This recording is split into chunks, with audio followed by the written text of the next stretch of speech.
একটা ভিডিওতেই anniversary special mini cake দুটো যে তোমাদের সাথে শেয়ার করলাম 16 তারিখের অর্ডার, সেই বান্ধবীটারই অর্ডার ছিল এটা 19 তারিখে তার ছেলের বার্থডের জন্য। অ্যানিভার্সারি 3 দিন পরেই তার ছেলের বার্থডে।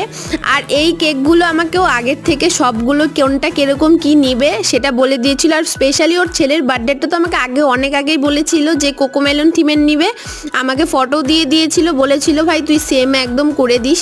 আমি যথেষ্ট চেষ্টা করেছি সেম করার, এবার তোমরা দেখে নাও। এই ফটোটা দিয়েছিল সেটা তোমাদের সাইডে দেখো দেখিয়ে দিলাম। আর সব থেকে বড় কথা কোকোমেলন থিমের ফার্স্ট টাইম আমি এই কেকটাই বানালাম। যাক, খুব ইচ্ছা ছিল কোকোমেলন থিমটা বানানোর, কিন্তু এখনো পর্যন্ত অর্ডার না আসাতে আমি বানাতে পারিনি। এটা বানিয়ে খুব ভালো লাগলো। আর কেকের ফ্লেভারটা কিন্তু ছিল ম্যাঙ্গো ফ্লেভারের। আগের বারের ওর ছেলের বার্থডের কেকটাও সেম ম্যাঙ্গো ফ্লেভারেরই ছিল। যাই হোক, এবার তোমরা ফুল লুকটা দেখে নাও। অবশ্যই কিন্তু কমেন্টে জানিও আজকে কেকটা তোমাদের কেমন লাগলো। ভালো লাগলে একটা টুকুস করে লাইক করে দিও, কমেন্টে একটা করে স্কাই হার্ট দিয়ে যেও। কার কার এই কার্টুনটা পছন্দ অবশ্যই জানিও। চলো আজকের মতো বাই।